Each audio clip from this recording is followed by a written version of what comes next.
Continuando con la era secular, vimos la última ocasión cómo en efecto la ortodoxia tiene que ver con la alabanza correcta en la cual intervienen todos los miembros, ¿no? Vimos, digamos, esta vinculación profundamente social, que era la configuración, digamos, plena de la realidad humana. E incluso habíamos hablado de los herejes y el por qué no eran, digamos, consentidos dentro de esta misma configuración. La idea, por ejemplo, de que una sociedad que incluye herejes, incluso no creyentes, fíjense, ya no solo herejes, sino incluso no creyentes, debe caer en el desorden, que sería justamente la alabanza incorrecta a Dios, tardó bastante en desaparecer, ¿no? No fue una cuestión que se extinguiera, vamos a decirlo así, de inmediato. De hecho, digamos que la sociedad misma o la realidad misma social de nuestros predecesores tenían fijamente claro que un hereje e incluso o un no creyente conducía en último término a la totalidad de la sociedad al desorden y por lo tanto a la heterodoxia, es decir, a la alabanza incorrecta a Dios. Pues como vimos para nuestros predecesores, la configuración esencial de la sociedad incluye la alabanza a Dios, es decir, la ortodoxia. Y dentro de esta ortodoxia están involucrados o implicados todos y cada uno de los miembros. Y tan es así que, por ejemplo, el hecho de que se permitieran herejes o no creyentes, sin ya tomar en cuenta que esto conduciría al desorden, es decir, a la alabanza incorrecta a Dios, tardó bastante en desaparecer y nos podemos dar cuenta que incluso esta idea, que persiste en forma semirracionalizada en el siglo de las luces, siglo XVIII, por ejemplo, en la concepción de que los juramentos de lealtad, por ejemplo, cuando se daba la palabra ante una situación particular, y esto es algo fundamental, el peso que se le daba a la palabra en la cultura precedente, en la cultura premoderna, era como un eje de organización y de cohesión. O sea, si uno daba su palabra, uno estaba en efecto comprometido. No había que recurrir a ningún otro tipo de contratos, ¿no? La palabra era, en pocas palabras, palabra de honor. Entonces, aún así, en el pleno siglo XVIII, ¿no?, se conserva este vestigio semirracionalizado cuando, por ejemplo, ante un juramento de lealtad o dar la palabra de honor, eran nulos, fíjense, en el caso de los ateos. O sea, se consideraba que un ateo, y conste, estamos ya en el siglo XVIII, ¿no? Se consideraba que un ateo no era una persona fiable, no era una persona que realmente pudiera manifestar esta lealtad. ¿Por qué? Porque por definición los ateos no temen el castigo después de la muerte. O sea, no están comprometidos con un orden trascendente. Y por lo tanto, si los ateos no tienen un compromiso trascendente, tampoco serán capaces de mantener un compromiso inmanente, o sea, al nivel humano. Justo porque los ateos, en este caso, no temerían el castigo después de la muerte, se verían fácilmente, digamos, dirigidos a no cumplir con su palabra. O en este caso, podríamos decir, a faltar a la propia lealtad. ¿De acuerdo? Esto es algo importante de notar, cómo incluso se sigue manteniendo en el siglo XVIII, por ejemplo, en lo que pensaba John Locke de manera explícita. E incluso el propio Voltaire se va a acercar a esta idea. Voltaire, que digamos va a ser como tan crítico, ¿no?, con la religión católica y con las formas católicas, en general religiosas, pero de manera muy peculiar católicas, que estaban vigentes en su tiempo, aún él no rechaza, digamos, de manera definitiva la cuestión de la lealtad, que de hecho está profundamente involucrada con la constitución humana de la creencia. Es decir, un creyente sí podría ser una persona fiable, confiable y en este sentido honorable. Por el contrario, un ateo no es de fiar. ¿Por qué? Porque no es capaz de mantener esta lealtad. O sea, dicho brevemente, el poder de Dios estaba allí para nosotros en el microfuncionamiento de nuestra sociedad. Y esto es también uno de los factores que ha cambiado de manera drástica en nuestros tiempos. Hoy Dios prácticamente, como lo hemos visto en la cuestión secular o en la aparición de la secularización, tal parece que se ha como omitido del ámbito del microfuncionamiento, es decir, de los lazos sociales más fundamentales, ¿no? Por ejemplo, si hoy una persona dice, te lo juro por Dios, como que para nosotros ya no tiene peso, no es relevante, no es dar, digamos, como un paso de confianza en este sentido. Y por lo tanto, si en efecto el poder de Dios ahora ya no está presente en el microfuncionamiento de nuestra sociedad, es decir, en las relaciones humanas más básicas, entonces lo que vemos que empieza a imperar es justamente el desorden. que en este sentido se consideraría precisamente desde el punto de vista de la experiencia de la fe, la alabanza incorrecta con respecto a Dios, ¿no? Vemos que antes, en efecto, el vínculo social en todos niveles estaba entrelazado con lo sagrado. En todos los ámbitos lo vimos, incluso desde la constitución del cosmos, ¿no? El mundo encantado, ¿no? El tipo de fuerzas que en efecto están presentes está profundamente vinculado con lo sagrado. Es más, era prácticamente inimaginable, impensable que fuera de otro modo. Se consideraba que en efecto el vínculo social y lo sagrado era inseparable. No se podía concebir una sociedad sin la referencia a lo sagrado. Podemos decir que para nuestros predecesores la idea de una época secular o de una sociedad secular era impensable, o bien era, por decirlo así, insostenible. ¿Por qué? Porque ellos, digamos que tenían una base primordial.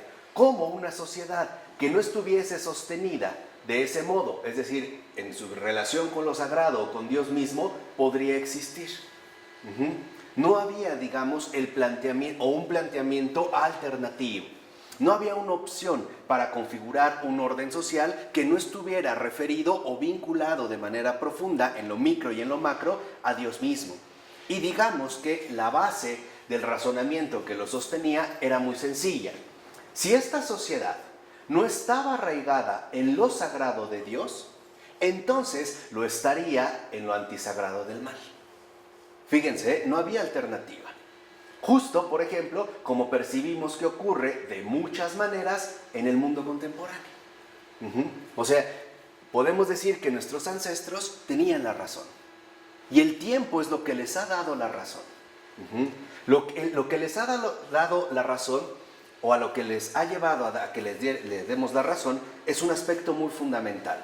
Nosotros, como una realidad social, necesitamos también vínculos profundos de integración. Estos vínculos profundos de integración, para que la sociedad funcione bien, tenían o debían estar anclados en lo sagrado de Dios, en todos los ámbitos fundamentales de la vida. Para nuestros ancestros estaba claro que si nuestra sociedad no estaba arraigada en lo sagrado de Dios, entonces de todas maneras se iba a tener que arraigar, pero en lo antisagrado del mal. No había alternativa. O sea, vamos a decirlo así, o estábamos con Dios o estábamos contra Dios. Íbamos a terminar extraviados en lo antisagrado del mal. Por eso es que los herejes no tenían cabida en este ordenamiento. Por eso es que un hereje, e incluso aunque no necesariamente fuera hereje, pero un no creyente, por ejemplo, tampoco podía formar parte auténtica de la realidad social. Esto dijimos que nos ayudaba a entender el porqué de la persecución e incluso del exterminio de muchos herejes o de muchos blasfemos y también de muchos no creyentes. Dijimos, no era por una mera imposición de la iglesia. Era simple y sencillamente porque la propia configuración de esta sociedad no permitía la presencia de individuos de este tipo. Porque eran claramente conscientes que entonces el daño iba a ser general, es decir, social, y por lo tanto la tendencia iba a ir de Dios al mal, es decir, a lo antisagrado del mal. Por ejemplo, hoy en día, de muchas maneras, vemos cómo en efecto, al no estar arraigados en lo sagrado de Dios, lo estamos en lo antisagrado del mal. Aunque esto antisagrado del mal no tiene que ser, por ejemplo, necesariamente diabólico en el sentido ostentoso. Basta con que nosotros prefiramos tomar criterios distintos a los de Dios para tratar de llevar a cabo nuestro funcionamiento vital. ¿De acuerdo? Esto es muy importante. Un ejemplo muy sencillo. Hoy mucha gente no recurre al matrimonio porque considera que lo sagrado de Dios no tiene cabida ahí, es decir, en la configuración de una relación humana. Y deciden vivir su vida siguiendo sus propios criterios. El más fácil y ridículo de todos es que vamos a ver si nos llevamos bien. Cuando de antemano es un hecho que una mujer y un hombre no se llevan bien. En el sentido radical, o sea, en el sentido propio de la palabra, simple y sencillamente un hombre y una mujer no se llevarían bien. Están llamados a intentarlo. Es decir, están llamados a intentarse llevar muy bien. Pero esto no quiere decir que no va a haber diferencias o problemas o dificultades. Simple y sencillamente es un hecho obvio que no se han juntado para llevarse bien, sino también para aprender a llevarse mal, e incluso, ¿por qué no?, muy mal, ¿no? Entonces, de esta manera, por ejemplo, anteriormente, la sociedad, que se ve como una realidad completamente sólida e indispensable, se pronuncia a favor de Dios. ¿Me explico? No solo es entonces la iglesia la perseguidora de los herejes y de los pensadores independientes, de los librepensadores. No es verdad. Este fue un error de interpretación que se dio justamente con el liberalismo, ya que empieza a emerger en el siglo XVIII y toma fuerza en el XIX. Es la misma sociedad la que se encarga precisamente de perseguir todo aquello que va a atentar contra su propia salud, es decir, contra su propia consistencia. Dicho de otra manera, en la sociedad antigua, la sociedad es sólida porque está a favor de Dios. Y era claro para todos ellos que si una persona no estaba a favor de Dios, lo iba a estar a favor del mal. ¿Sí? Esto creo que ya nos quedó bastante claro la vez anterior, ¿no? Solamente es para seguir en esta misma línea. Entonces, fíjense, el razonamiento no solo es, vean cómo razonaban nuestros ancestros, para que entendamos el hecho de por qué llegamos aquí. Tengo aspiraciones morales y espirituales, por lo tanto Dios existe. No era este el razonamiento, como hoy lo tendemos a hacer, ¿no? O sea, hoy yo tengo aspiraciones morales, espirituales, quisiera trascender, quisiera hacer esto, quisiera hacer aquello, entonces Dios existe. No. El razonamiento es muchísimo más esencial de lo que podríamos imaginar. El razonamiento era muy simple. Estamos unidos en una sociedad, por lo tanto Dios existe. Vean la gran diferencia, La existencia de Dios no venía, por así decirlo, de planteamientos individuales. No venía de mis propias aspiraciones, subjetivas, individualizadas, separadas. No, el razonamiento era muy claro.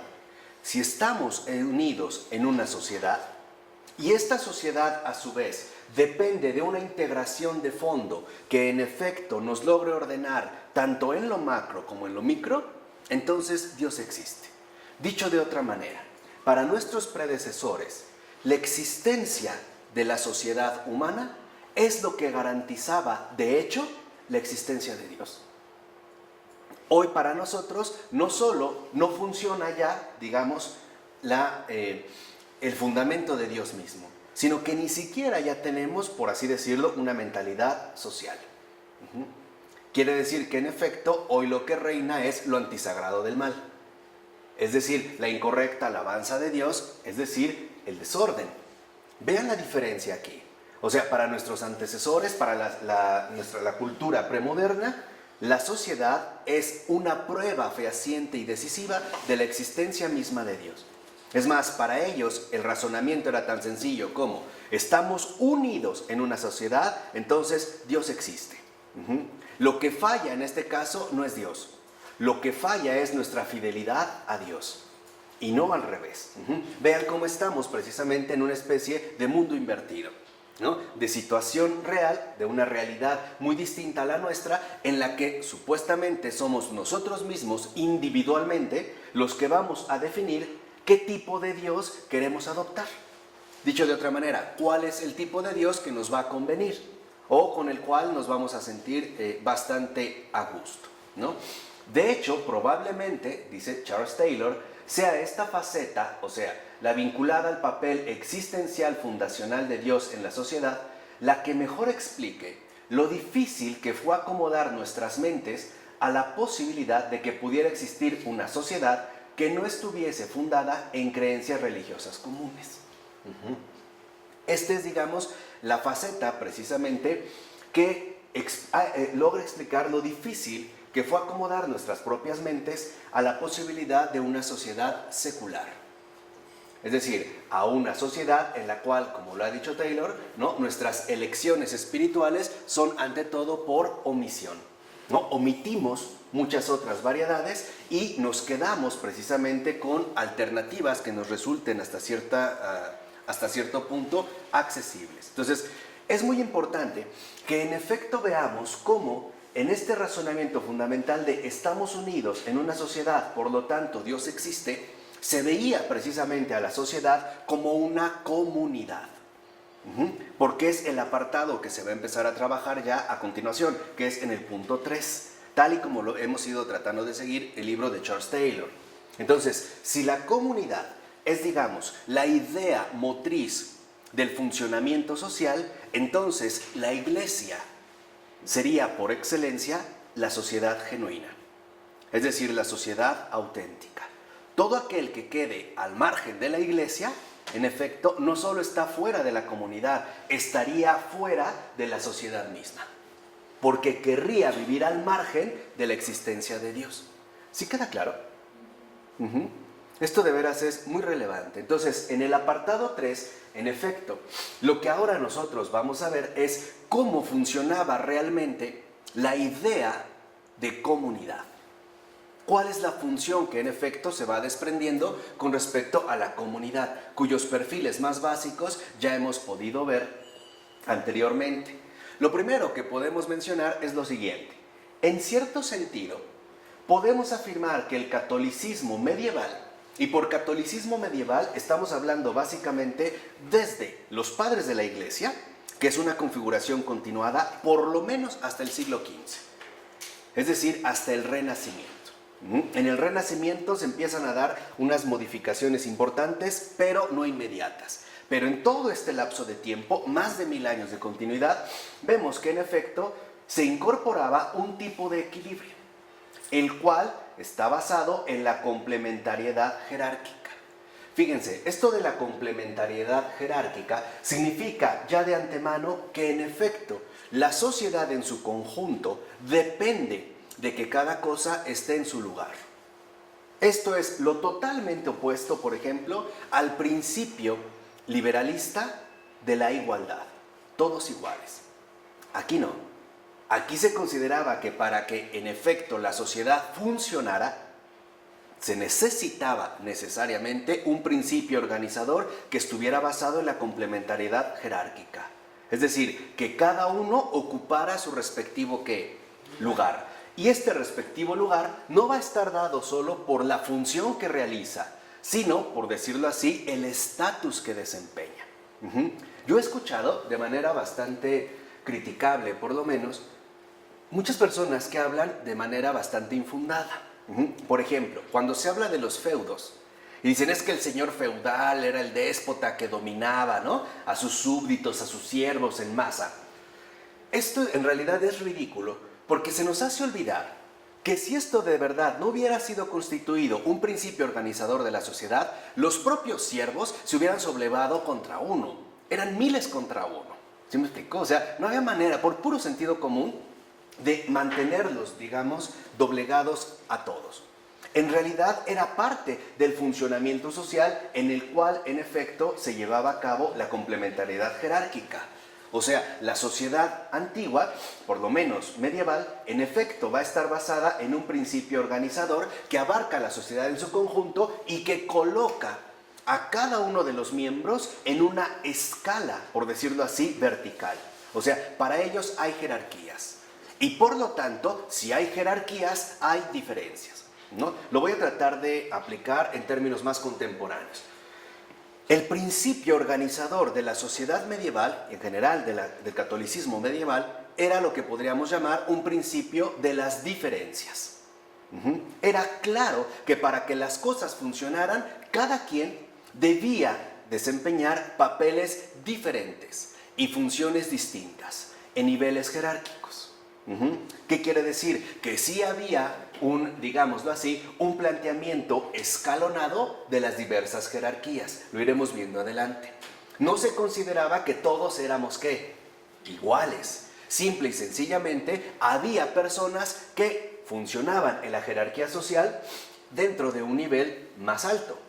Y también había otros cuya función era más bajo, pero no en el sentido moderno, sino en el sentido de organización. Por ejemplo, la famosa fórmula medieval de el clero reza por todos, o los lords los defienden a todos, o los campesinos trabajan para todos, encierra la idea de que la sociedad está organizada en funciones complementarias, que no obstante tienen una dignidad dispar, una dignidad diferente. Es decir, aquí está, digamos, la fuerza motriz de lo que estamos comentando. Primero, la sociedad es una organización.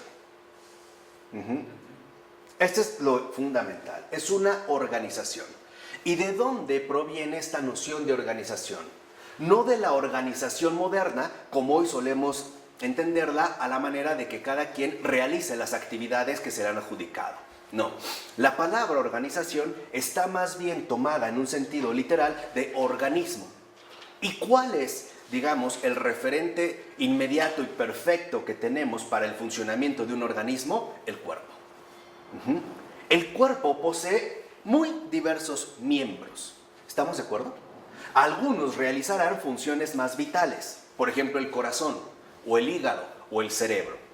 Habrá otros que quizá puedan pasar desapercibidos, pero que son fundamentales para el buen funcionamiento de todo el ¿qué? De todo el organismo, el cuerpo, porque se trata de un organismo vivo. Entonces, nosotros no podríamos decir que, por ejemplo, un glóbulo rojo es menos que el corazón. Simple y sencillamente realizan funciones complementarias, diferentes. Y por lo tanto también se reconoce la dignidad de cada uno de ellos. ¿Sí me explico? Esto es para que vean la diferencia. Hoy no. Hoy más bien nosotros pensamos la sociedad como un funcionamiento mecánico de partes aisladas, ¿no? A la manera de una maquinaria. Por ejemplo, donde un engrane hace que el mecanismo se ponga en función, pero en último término, este engrane no es sustancial. Puede ser simplemente sustituido por alguna otra pieza. Es decir, hoy pensamos en términos de adición, por ejemplo, las piezas que componen una máquina, y no en términos de colaboración, los miembros que configuran un organismo. ¿Sí? Estas ideas de verdad son fundamentales para que entendamos de fondo el por qué está fallando nuestra comunión con Jesús. Este curso es para esto. Abordado desde las raíces, o sea, y poner al descubierto digamos, todas las filtraciones que se han dado del error en nuestra vida contemporánea, incluida, por ejemplo, y por supuesto, nuestra propia mentalidad. Entonces, se reconoce que la sociedad es un organismo que posee funciones complementarias, pero que justo por estas funciones complementarias, en efecto, la dignidad no es la misma, al menos no a nivel del funcionamiento. Por ejemplo, como un organismo vivo, cada parte o cada miembro del cuerpo humano es vital. ¿Estamos de acuerdo? Pero si atendemos a la función desempeñada por cada organismo, ahí sí veremos que en efecto, por ejemplo, un glóbulo rojo no tendría la misma dignidad que el corazón mismo. Veríamos de inmediato que en efecto el corazón es mucho más vital. Es decir, en este sentido podríamos decir que el corazón posee una dignidad o bien una jerarquía mayor. ¿Vale? Este es, digamos, como el planteamiento general. ¿Qué sucede? Por ejemplo, vean, de manera similar, las vocaciones célibes, o sea, todas aquellas vocaciones que involucran una consagración religiosa, en tanto vida religiosa, pueden ser consideradas superiores. Y es innegable que las vocaciones sacerdotales eran vistas de ese modo. Pero esto no les impide contrapesar los otros modos de vida inferiores en un todo funcional. Y ahí está el detalle. O sea, primero, la vida humana, es decir, la vida social, se considera un todo funcional. Para que este todo funcional realmente sea benéfico, necesita que cada uno de sus miembros realicen su propia función. Y que en base a estas funciones se reconozcan diferencias fundamentales no solo en el nivel funcional, sino también en el nivel, vamos a decirlo así, ontológico, es decir, de su propia dignidad. De tal manera que en pocas palabras se consideraba que las vocaciones religiosas, especialmente las sacerdotales, son modos de vida superiores, que en efecto reflejarían el contrapeso de los modos de vida inferiores. Por ejemplo, los modos de vida en este sentido seculares, o vamos a decirlo así, laicales. Se consideraba, en pocas palabras, que una vida consagrada, es decir, una vida religiosa, sí era en dignidad superior. ¿Por qué? Porque a diferencia de una vida secular, es decir, una vida en el siglo, en el mundo, implicaba un compromiso mayor. ¿Por qué? Porque el destinatario, digamos, de nuestra vida era directamente Dios. Que es también un poco lo que menciona San Pablo, ¿se acuerdan?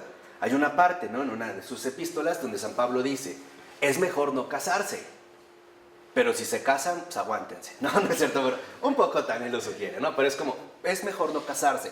¿A qué se refiere con esto? Para San Pablo, como para toda esta configuración social, está claro que hay vocaciones superiores que poseen una dignidad mayor, pero que esto, digamos, no le quita importancia a las inferiores, porque depende de un todo funcional.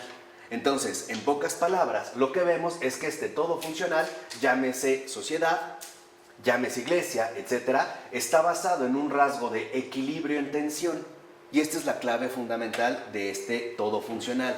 Hay un equilibrio, pero no es un equilibrio neutralizado. O sea, no es un equilibrio donde aparentemente todos, ¿qué?, iguales. Simplemente es un equilibrio en tensión donde lo que se manifiesta claramente es la tensión esencial que debe existir entre lo superior y lo inferior.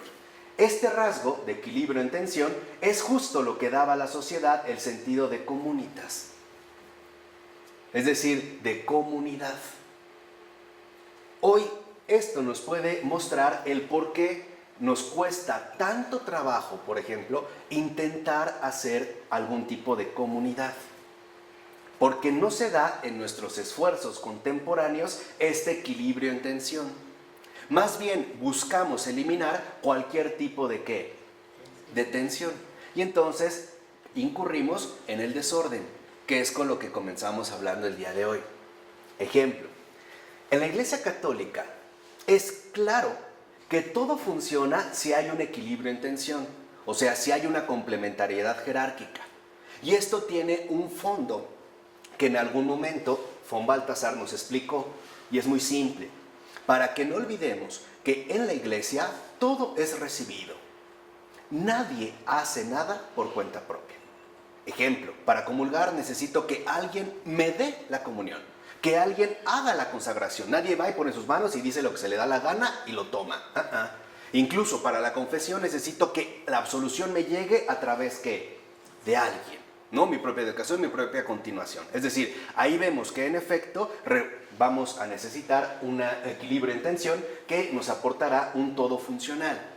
¿Qué sucede cuando se empieza a eliminar este equilibrio en tensión y se empieza a buscar que cada quien entonces haga lo que quiera? Pongamos un ejemplo muy radical que pasó en el caso de los anglicanos. Decían, a ver, pero ¿por qué el sacerdocio se tiene que limitar a los hombres? ¿Por qué no puede ser también ejercido por las mujeres? Entonces muchos dijeron, no, las mujeres también pueden ser sacerdotes. Pero entonces, de igual manera podemos decir, ¿y por qué no los niños? ¿Por qué no un niño también puede ejercer el sacerdocio? O una niña. Es decir, ¿por qué no lo puede hacer cualquier persona? En pocas palabras, ¿por qué entonces tenemos que seguir un cierto orden? Que cada quien, en pocas palabras, haga lo que haga lo que quiera. Esto es lo que va a empezar a, digamos, a atentar contra este sentido de comunitas, que es el sentido que va a fundamentar la sociedad premoderna. Fíjense, el sentido de esta comunidad es la intuición que todos compartimos de que, vean, más allá de la forma en que nos relacionamos unos con otros, a través de nuestros diversos roles codificados, por ejemplo, el señor feudal y el siervo, el esposo y la esposa, el seglar y el sacerdote, también formamos una comunidad de seres humanos multifacéticos que somos ontológicamente iguales, pero que nos asociamos. Es decir, respetamos las diferencias y la dignidad de cada una, precisamente, de estas mismas diferencias. Y se reconoce que asumimos diversos roles codificados. ¿Por qué están codificados? Porque están codificados en función del organismo al cual pertenecemos, en el cual, en efecto, cada uno va a desempeñar su propio ¿qué? Rol. Pongamos un ejemplo muy sencillo. La mayoría de los apellidos, al menos europeos, y después también anglosajones, tienen una referencia directa con oficios dados. ¿No? Carpintero, albañil, pescador, etcétera, etcétera, etcétera. Ahora, ¿por qué antes, en efecto, el oficio funcionaba en vistas a lograr este rasgo de equilibrio que dependía de los propios roles codificados? Por una simple razón, porque se tenía la clara noción de que para que una persona pudiera ser buena en lo que hace, requería toda su vida. Por eso, si el papá ha sido zapatero y ha avanzado un gran terreno en este arte, entonces este zapatero será en último término el mejor que zapatero. Además, como el papá ha sido zapatero, no es que los hijos ahora estén obligados a ser zapateros. Es que están, digamos, comprometidos con el avance de este todo funcional en vistas a un mejoramiento. O sea, que no se pierda lo que se ha alcanzado. Entonces, el papá es zapatero, ¿qué va a hacer el hijo? Pues zapatero. Ahora, si nosotros como sociedad feudal necesitamos zapatos, ¿con quién vamos a ir? Esto de fondo involucraba el desarrollo del talento. ¿Qué es el talento? Fíjense, el talento es la capacidad que Dios nos dio para desarrollar habilidades y aptitudes específicas que involucran un perfeccionamiento permanente. Por eso era el zapatero, el panadero, es decir, como decimos, cada cosa en su lugar. Esta es la tensión en equilibrio, no sé si me explico. Esto ha cambiado drásticamente de que hoy, por ejemplo, no se desarrollan los talentos. Solo desarrollamos ciertas habilidades pasajeras. Voy a poner un caso muy sencillo. Una persona contemporánea que a los 25 años, o 22, 23 o 20, ya haya tenido que trabajar, verán que sus empleos no tienen nada que ver unos con otros. Pudo empezar en un call center, después se hizo taxista, después se fue a una papelería, después no sé a qué se metió y en realidad no está desarrollando absolutamente ¿qué? Nada. Y justo porque no está desarrollando absolutamente nada, podemos decir que no forma parte de la sociedad misma. ¿Me explico? Esto es fundamental porque es la manera en la cual muchísimas vidas hoy se desarrollan, o mejor dicho, se pierden. Entonces, es importante que veamos cómo la comunitas depende de los diversos roles codificados que en efecto nos permite una asociación. Es decir, en este caso, una verdadera integración. Hay personas que a lo mejor empezaron a trabajar en una carnicería, apenas van entendiendo cuáles son los cortes y ya después se cambió de trabajo. Y lo mismo sucede. Entonces, hoy por eso no se pueden desarrollar los talentos, porque el talento involucra ante todo tiempo y dedicación. Para que tú seas un buen panadero, tendrás que estar toda tu vida como ¿qué? Como panadero. Para que tú seas un buen esposo, necesitas estar toda tu vida con tu esposa.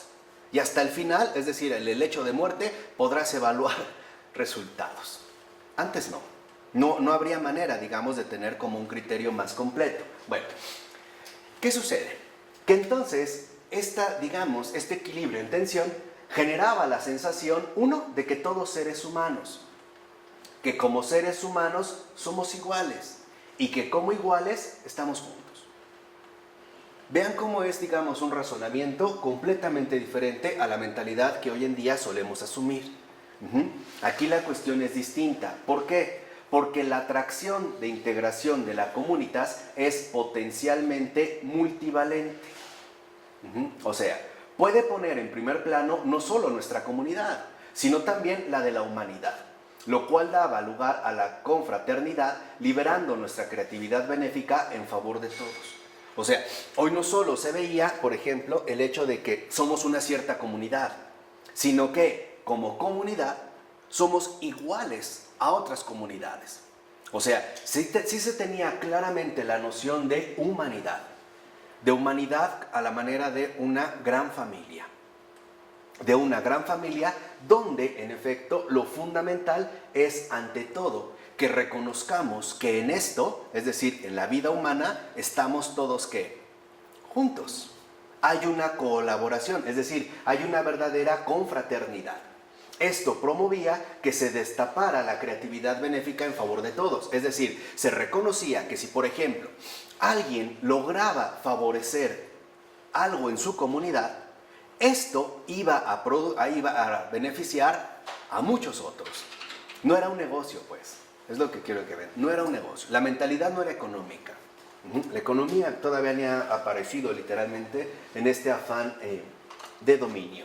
Pero hay un factor también muy crucial que nos ayuda a entender varias cosas, que la comunidad, la sociedad, también contemplaba, y no solo eso, fomentaba la presencia y necesidad de la antiestructura. Entonces, esto es lo que hoy también yo creo que pongan mucha atención, esta cuestión de la antiestructura. Porque a veces podemos suponer de manera ingenua que la comunidad básicamente trata de defenderse a sí misma de influencias exteriores. No es verdad. En la sociedad premoderna, la antiestructura, como lo vemos, va a ser un rasgo fundamental de la propia comunitas. ¿Por qué? Porque es cierto que todos los códigos de integración nos limitan y abruman. Si no es posible abandonar, aunque sea momentáneamente, nuestros roles codificados habituales. Es decir, lo que hoy nosotros podríamos llamar salir de la rutina. Y esta salida de la rutina era fomentada precisamente por la propia comunitas. Es decir, la antiestructura, y es que van a entender por qué insisto tanto en ello, pero la antiestructura era un ingrediente fundamental y necesario de la sociedad. Sin esta antiestructura, entonces prácticamente la sociedad se iba a deteriorar. ¿Por qué? Porque nuestros roles codificados, en efecto, ciertamente nos llegan a limitar y a abrumar si no logramos tomar una cierta distancia. Vamos a decirlo así, un cierto descanso, ¿no? Este es, digamos, ¿no?, o podemos reconocer el principio que subyace todavía al retiro, tanto religioso como secular. Hoy hay gente que dice que busca salir de la rutina. Y entonces lo que está buscando es, en último término, una antiestructura. Pero vamos a ver que la manera en la que funcionaba antes y la manera en la que funciona hoy es completamente diferente. ¿Pero sí queda claro? O sea, tenía que haber, diremos ejemplos más adelante, tenía que haber esta estructura esencial que permitiera incluso la renovación. El caso más claro, y por eso se va a mencionar adelante, el caso más claro de esta antiestructura era el tiempo de carnaval. ¿Qué se permitía en el tiempo de carnaval? Todo. Era literalmente un desenfreno. La pregunta es, ¿la iglesia prohibía el carnaval? No. Ella misma lo fomentaba. Porque se reconocía que este equilibrio en tensión necesitaba de la antiestructura para que no fuéramos abrumados por lo habitual de nuestra vida. Es decir, tenía que haber válvulas de escape para que la presión, en último término, no terminara ¿qué? Agobiándonos. La diferencia crucial es que se reconocía que la antiestructura funcionaba a favor de la comunitas y no en contra. Este es un rasgo muy importante. Entonces, ahora es al revés. Claro. Ahora todo es antiestructura. Todo se busca como antiestructura y en efecto ya no se contempla la comunitas, ¿no? Por eso vemos que en este caso, por ejemplo, el fenómeno general de la necesidad de la antiestructura no es ajeno a la comunitas. Era el contrapeso necesario para que la comunitas pudiera, digamos, mantenerse sana, pudiera funcionar de manera adecuada, pudiera funcionar de manera normal.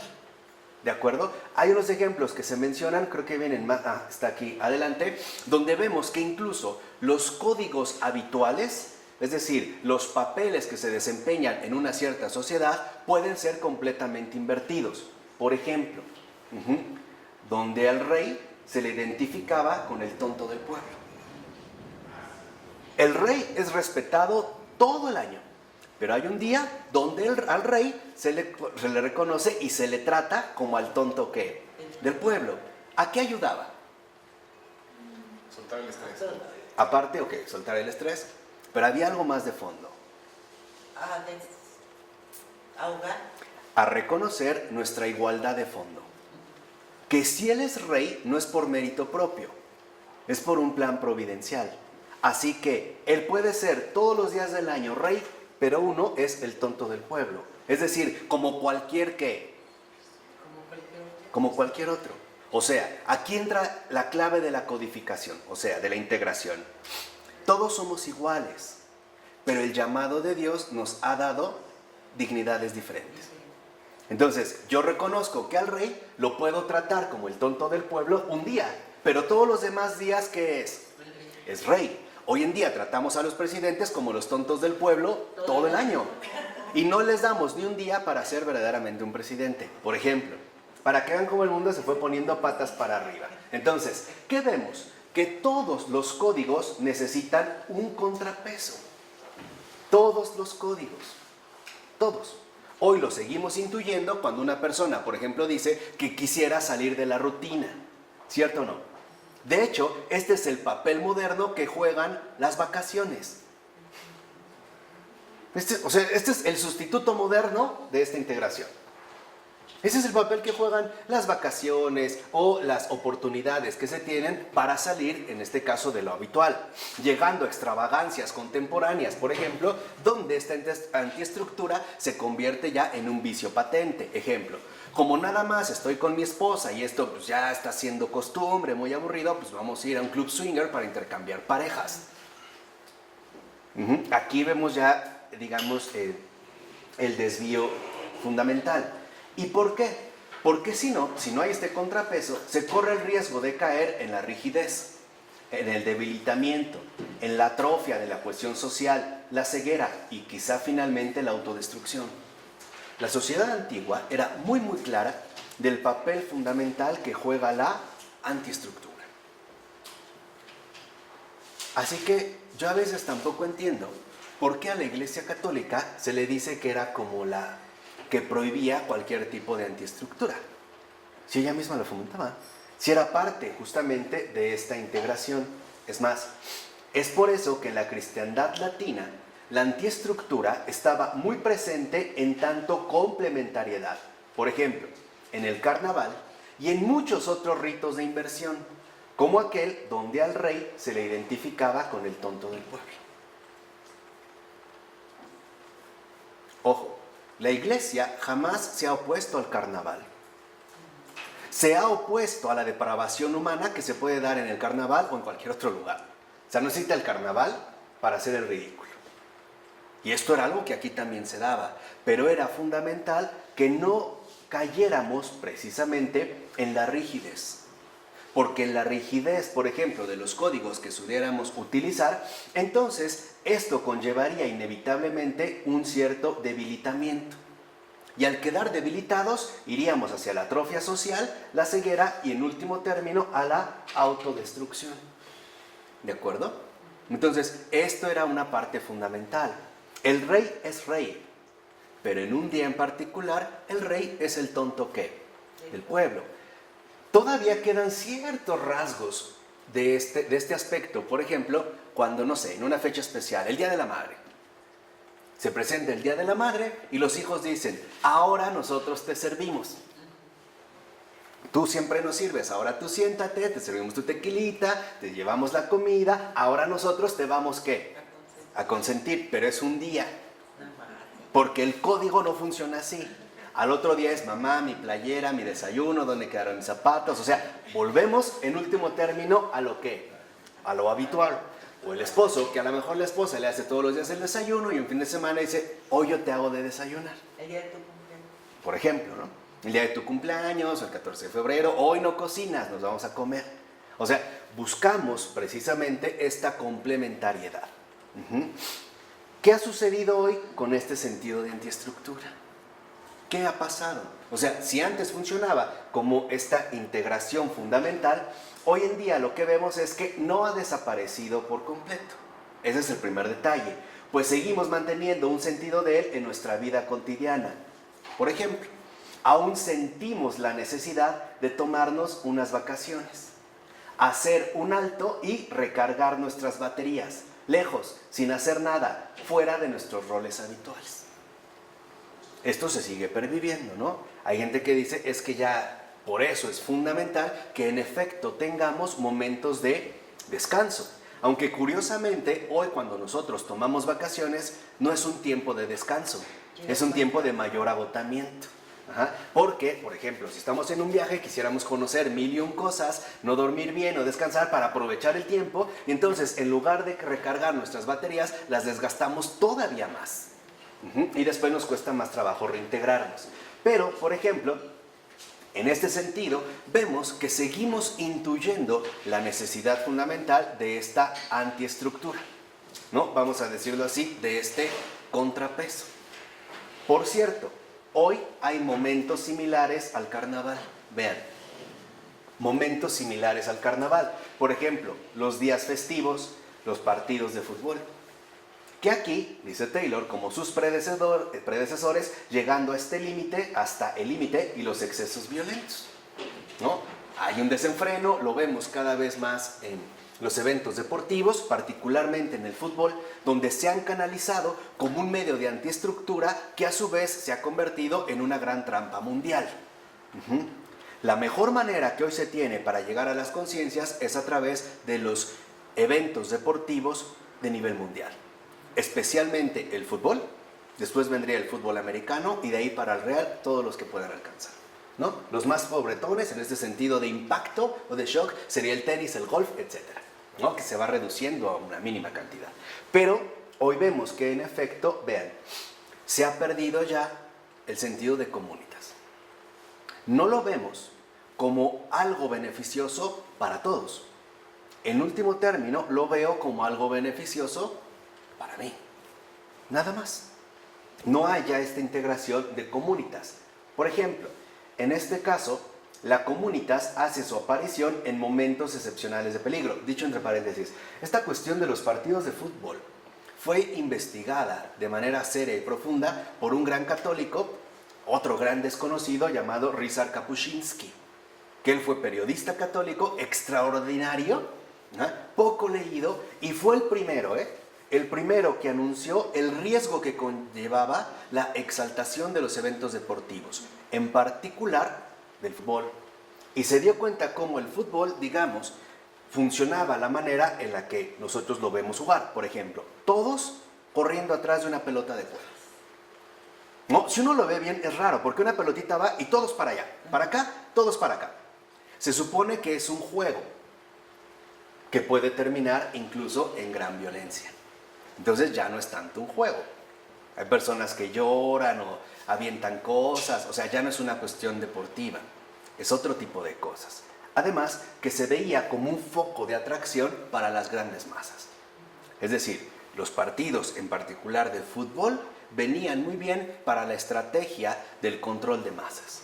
Y Ryszard Kapuscinski, como buen católico, lo expuso como periodista, como un intelectual muy serio. Bueno, hoy en día lo que vemos es que la comunitas hace su aparición en momentos excepcionales de peligro, por ejemplo, catástrofes mundiales o nacionales. Entonces sí, como que vuelve a reaparecer la comunitas y tratamos de volvernos a juntar unos con otros. En mi experiencia personal, yo solo recuerdo una sola vez donde sí vi la comunitas en este país, y fue en el temblor del 86, del 85, nada más. Nunca la he vuelto a ver. Donde veías gente desconocida, yo era muy niño, pero me acuerdo muy bien porque me impactó.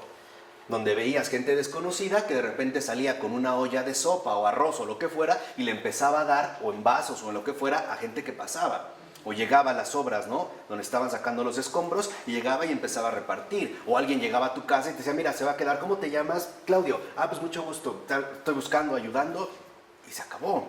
O sea, se da hoy en momentos excepcionales o también en momentos curiosos de duelos. Por ejemplo, como las multitudes lloraron a la princesa Diana o ante la pérdida de alguna celebridad internacional. Por ejemplo, Michael Jackson. Etcétera, etcétera, etcétera. Entonces sí, volvemos a ser comunidad. Falleció Joan Sebastián, que en paz descanse. No, sí, mis condolencias, se murió el bueno, no sé qué, bla, bla. Pero en realidad nos dura muy poco, porque eso no es comunitas. Esa es la diferencia entre lo que yo les decía, entre la integración y la adición. Una cosa es juntar gente y otra cosa es integrar a la gente. Son cosas completamente diferentes. Las manifestaciones contemporáneas son por adición, es decir, en base a números.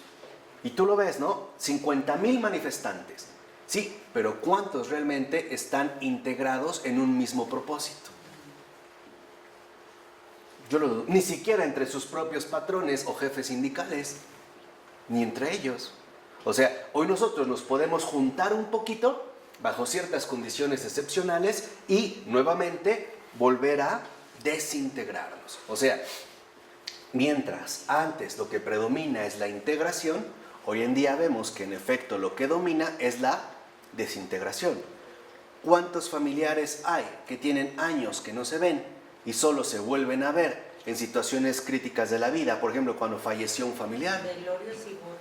En un velorio, en una fiesta. Oye, este es tu hijo. ¿Cómo ha crecido, eh? Tenía años que no lo veía. Mira, saluda a tu tío. Ah, hola. O sea, para que vean cómo hoy en día se está dando nuestro propio funcionamiento. Bueno, entonces, ¿qué vemos? Que la diferencia consiste en que la necesidad de la antiestructura ya no es reconocida en el nivel de la sociedad en su conjunto y en relación con su estructura oficial, es decir, político-jurídica. Hoy no consideramos, en pocas palabras, que estamos integrados de manera plena en un todo funcional que se llama sociedad y que por lo tanto es justo como sociedad como necesitamos también estos relativos contrapesos. ¿Cómo es posible esto? Antes que nada, porque anteriormente la necesidad de una antiestructura era entendida en términos de un contexto espiritual. Y este es un aspecto fundamental. Por ejemplo, el código humano de existencia-convivencia existe dentro de un cosmos espiritual más amplio.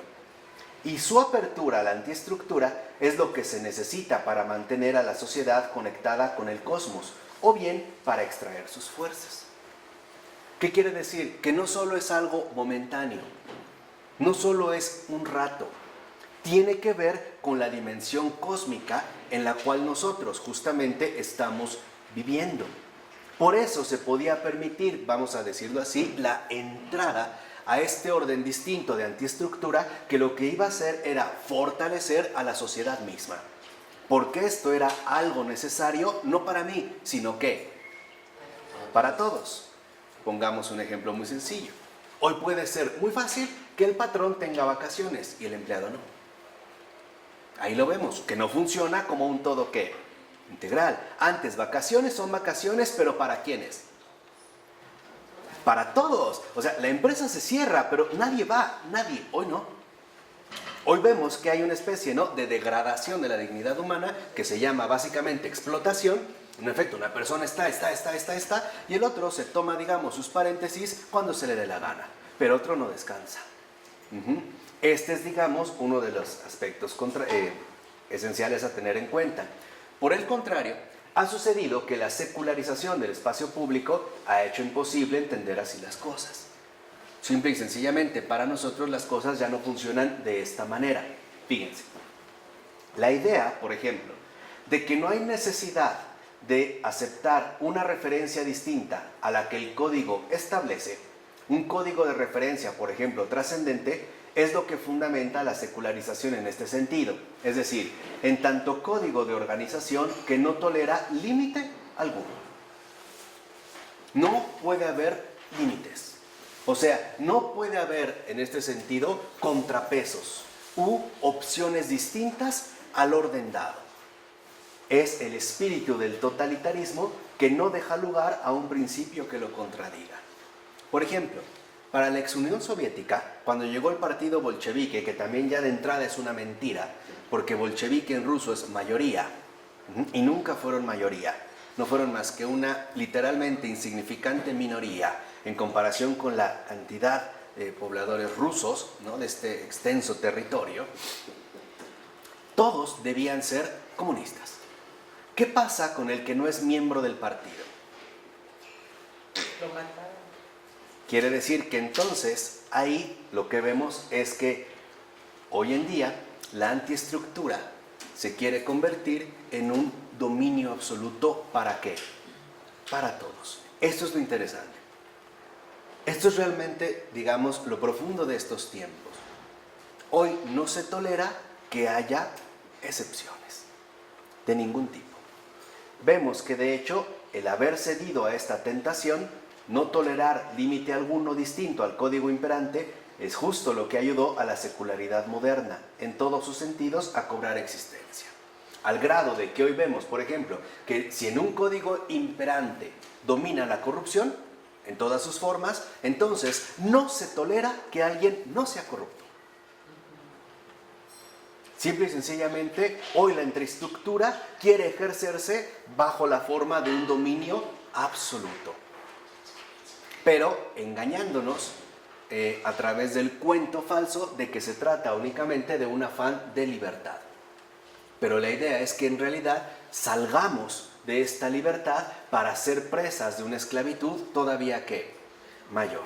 Y muchísimo. Los antivalores ahorita. Claro. Si tú dices que no estás de acuerdo con las cosas que están sucediendo, te tildan de que no eres tolerante, que no estás con todos, con la libertad de los demás. Claro. Entonces te obligan al menos a callar. Claro. Sí, o a padecer ciertas incomodidades. Sí, a padecer incomodidades. Pero esto es el dominio de la antiestructura. Es decir, hoy la antiestructura, que en efecto está fundamentada en, como lo vimos, el arraigo en el mal. Es esto lo que hace. O sea, si uno no está en el mismo chiquero, una de dos, o te salpican o te sacan a patadas. Así tal cual. Vamos a suponer, llega un actuario a una empresa, ¿no? Y a mí me consta porque lo conocí. Entonces, su trabajo es, digamos, como sondear, ¿no? La situación económica de la empresa y se da cuenta que hay muchísimos fraudes. Entonces él llega con el jefe, todo contento, y le dice, mira, descubrí tales fraudes. Ah, muy bien, al otro día estaba despedido. No cabes. ¿En dónde terminó? En un taxi. ¿Por qué? Porque la inversión aquí es que, en efecto, la secularidad consiste en que todos seamos exactamente ¿qué? Iguales. Y como en esto domina la antiestructura, entonces todos debemos ser miembros fieles al partido de la antiestructura. Vamos, todos debemos de ser esclavos del mal. Tú velo en el ámbito en el que lo ves. Por ejemplo, la estructura o la antiestructura domina que en efecto, por ejemplo, que la virginidad es un mito que no sirve absolutamente para nada. ¿No? Me voy a ir a un caso muy sencillito. No sirve, pero para nada. Entonces, si una muchachita llega diciendo a sus 20 años que es virgen, lo primero que le van a decir es que está perdiendo su tiempo, que le van a salir telarañas, que no sé qué tantas cosas ridículas, pero esa es la presión de la antiestructura. El hacernos creer que no hay posibilidades de vivir de otra ¿qué? De otra manera. Que no hay, digamos, estas posibilidades de no pertenecer precisamente a esta antiestructura.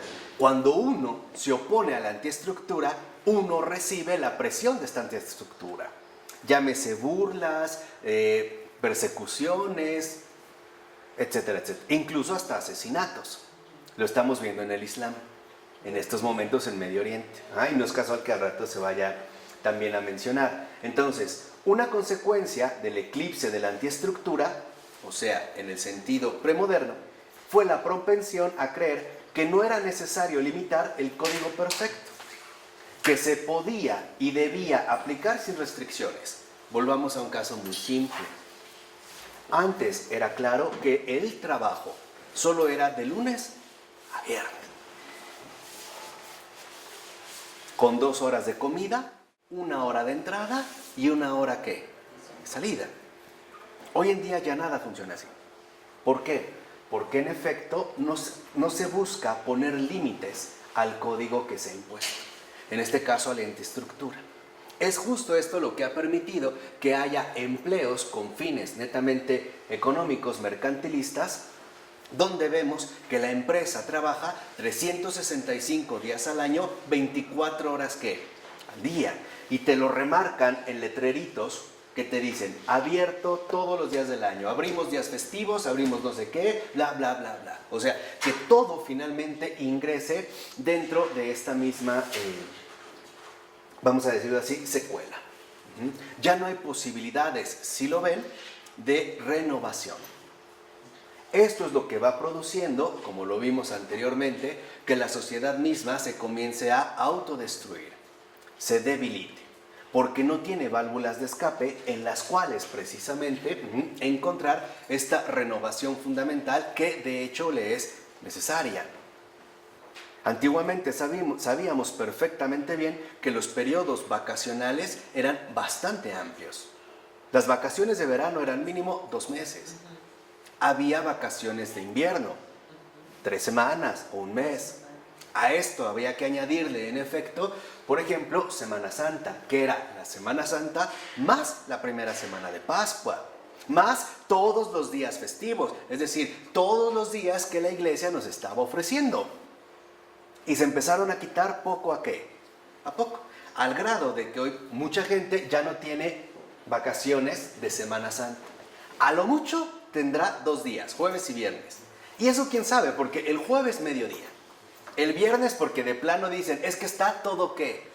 Muerto. Pero aún así la antiestructura, ¿no? Se aferra y empezamos a ver que en efecto en estos días empieza cada vez más a haber negocios o comercios abiertos.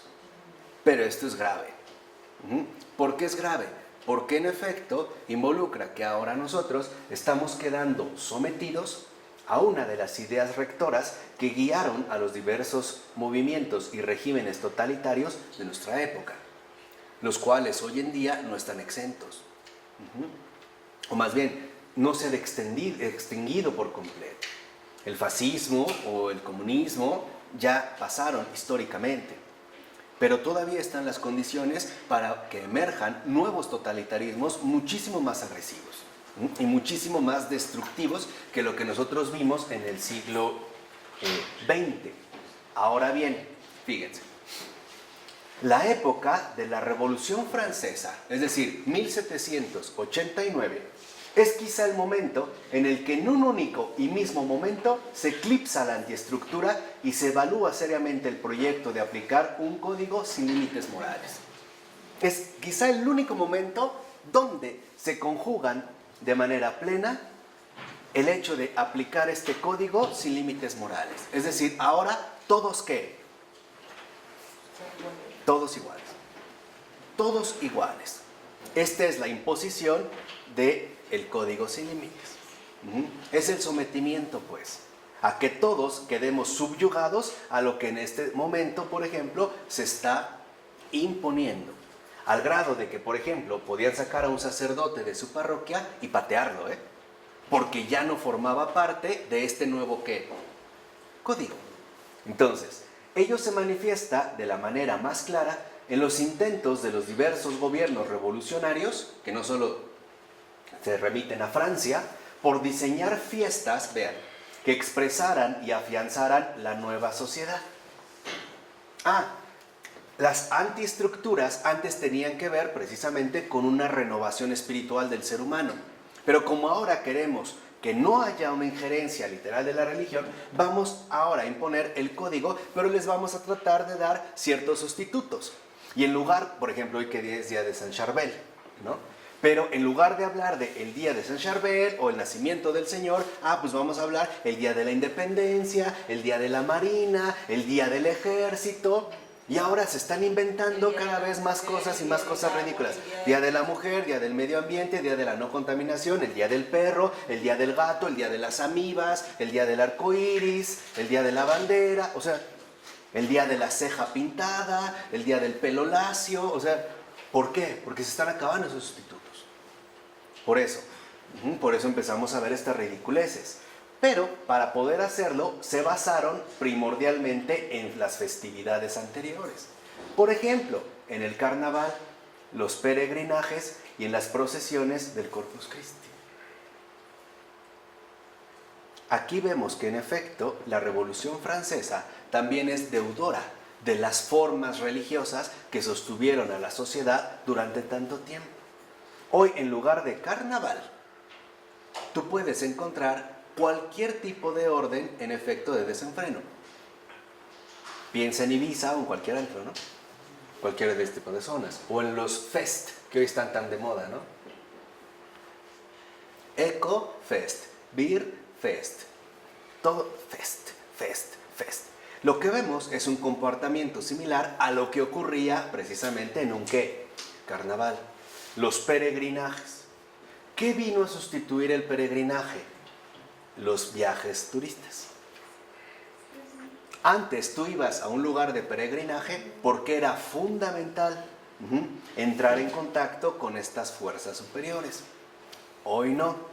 Hoy vemos que nuestros peregrinajes son enteramente geográficos. Hay gente que muere por ir a Egipto. Uy, Egipto. Es que Egipto, si viera que realmente esas pirámides son incluso mucho más pequeñas que las de Teotihuacán, que tenemos aquí, por ejemplo, ¿no? O uno va con la idea de que en París la Torre Eiffel mide 2 kilómetros y una vez es chica.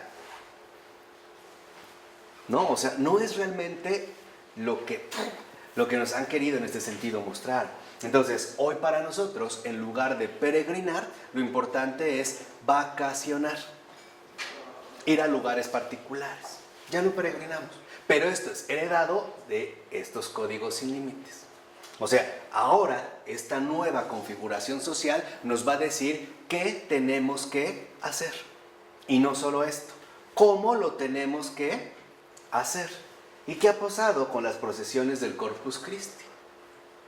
Hoy en día estas procesiones más bien se han convertido en manifestaciones más o menos organizadas. Por ejemplo, como puede ocurrir en un desfile militar. Van haciendo una especie de profesión organizada, mostrando fidelidad o respeto hacia el jefe supremo de las Fuerzas Armadas, sea el país que sea, aunque en realidad no estamos tan seguros que lo consideren ni jefe ni supremo. Pero se han venido a dar, vamos a decirlo así, como sustitutos. Entonces, esto significa que a partir de la Revolución Francesa, la antiestructura asume la forma de una festividad patriótica y nacionalista que para nada limita el código en vigor. Al contrario, lo favorece.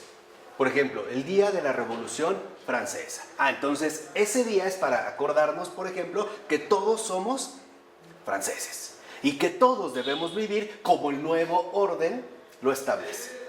Y esto se aplica en cualquier parte del mundo. Ejemplo, hoy puede haber una jovencita que dice, es que yo quiero una minifalda. ¿Por qué? Porque así se usa. O sea, lo que te está diciendo de manera muy clara es, este es el código imperante. Y yo me quiero someter a este tipo ¿qué? De código. ¿Y por qué también ha tenido, vamos a decirlo así, tanta relevancia? Por una simple razón. Porque el dominio del código imperante significa que entonces el consumo está asegurado. Porque ahora todos quedaríamos sometidos a cómo las cosas supuestamente deben ser. Y aquí entrarían factores, por ejemplo, como el estatus, el usar ciertas tecnologías, el vestir ciertas marcas e incluso el hablar de cierta manera o de ciertos modos. De hecho, y esto es nada más como un breve paréntesis, este es uno de los factores principales en los cuales ha contribuido el auge de la globalización. La globalización, en cuanto tal, es un proyecto moderno para eliminar los factores que impiden la imposición del código. ¿Cuál es el código que hoy en día se busca imponer? El código del poder económico. Ese es el código. La idea es que todos consumamos lo que ellos producen. Es el código de los poderosos. Entonces, lo que querían era eliminar barreras para que este código fuera impuesto en cualquier parte del mundo. El ejemplo más claro lo tenemos en una empresa muy peculiar llamada McDonald's. McDonald's es como el primer experimento ya concretizado de la globalización. La idea es que fueras a donde fueras, en cualquier parte del mundo, tú pudieras acceder a una hamburguesa McDonald's. Y hay gente que así funciona. Entonces, va al extranjero y de repente, quiero una hamburguesa, se me antojó una de McDonald's, ¿no? Como que extraño McDonald's. Y entonces, ¿a dónde vas? Siempre va a haber un McDonald's. Lo que ahora quieren hacer con un Starbucks. Ahora resulta que los mexicanos somos muy cafetaleros. Todos toman café, todo el tiempo. Mañana, tarde y noche vamos por un café. Ahora resulta que sí, somos una gran cultura del café. ¿De qué? ¿5 años para acá? Pero esta es la aplicación del código sin límites. Porque, ¿qué se opondría a la antiestructura? Pues la estructura, ¿no? Es decir, el orden. Sería lo único que en efecto representaría un auténtico contrapeso. Por ello no es casual que, por ejemplo, en Italia durante el fascismo, lo primero que buscaron era eliminar cualquier tipo de vestigio que fuera un riesgo para el código imperante, o sea, para la propia ideología fascista. Por ello, lo primero que buscaron es, nadie puede tener instrucción religiosa, nadie puede leer lo que se le dé la gana. Lo mismo que pasaba en la ex Unión Soviética, ¿no? En todos casos, a ser acusado de traidor. Ah, me encontraron un libro de un británico, traidor, traidor, traidor. O sea, es finalmente que este código se convierta en un imperio y que nadie quede fuera precisamente de este mismo, ¿qué? Imperio, ¿no? Entonces, lo que se busca es que a través de estas festividades se logre promover la identificación total con el nuevo código imperante. Ahora vean, como ya no hay identificación real con el código imperante en función, por ejemplo, político, hoy hay personas que hasta les daría vergüenza ponerse una playera de un partido político. Ah, ¿cómo lo hacemos? ¿Cómo lo hacemos? O sea, si la política ha caído en descrédito, pero necesitamos un instrumento de identificación, ya sé, si no se va a poner una playera de un partido político, sí se va a poner una playera de un partido deportivo. Entonces, todos la playera del Barcelona, del Real Madrid, del América, de Chivas, de UNAM. Y es la manera en la cual supuestamente volvemos a ser ¿qué? Iguales, Sometidos. Esa es la manera en la que voy a hacer. Yo creo que hoy difícilmente alguien traería una playera o una camisa de algún partido político. Y si la trae, será fuerza. Por ejemplo, alguien entra al Senado y trae su pin, pero a lo mejor saliendo se lo quita. Pero una playera deportiva se la puede poner en un restaurante, puede andar en un super... ¿Ah? Tampoco. No digo, o es... Depende, ¿no? Si gana, todos se la ponen. Si pierde, los aferrados, no, yo sí estoy con él hasta el final, yo no soy traidor. Y no, o sea, la idea es que finalmente ahora se busquen modos alternativos de sometimiento. Es decir, que nadie se salga del código imperante que hoy en día nos va limitando. Entonces, hoy vemos que se habla ya de celebraciones de la realidad oficial, que es lo que promovieron las fiestas nacionales y que solían estar bien organizadas. Fíjense, ¿por qué bien organizadas? Esta cuestión de la organización es fundamental. ¿Por qué bien organizadas? Para crear la impresión de que es algo en verdad valioso. Ustedes han visto, por ejemplo, cuando llegan los granaderos a un lugar en particular, ¿han visto que lo primero que hacen es formarlos? ¿Han visto cómo camina el ejército? Igualitos, ¿no? Entonces nosotros... genera temor. ¿Por qué? Porque mientras más organización manifiesten, es como si fueran más invencibles y poderosas. Esa es la impresión que va a causar. Por eso si lo ven, ¿no? Cuando salen los granaderos llegan todos formados y van y arman escudos, ¿no? Como una maquinaria. Y esto es para crear un impacto. Entonces vemos que en efecto estas celebraciones estaban destinadas a celebrar el lazo social mismo o la naturaleza y eran rigurosamente igualitarias y recíprocas. De hecho, procuraban cumplir el requisito rusoniano de abolir la distinción entre los espectadores y los actores. Allí aparece el gran señor Jean-Jacques Rousseau. En su momento ajustaremos cuentas con él también.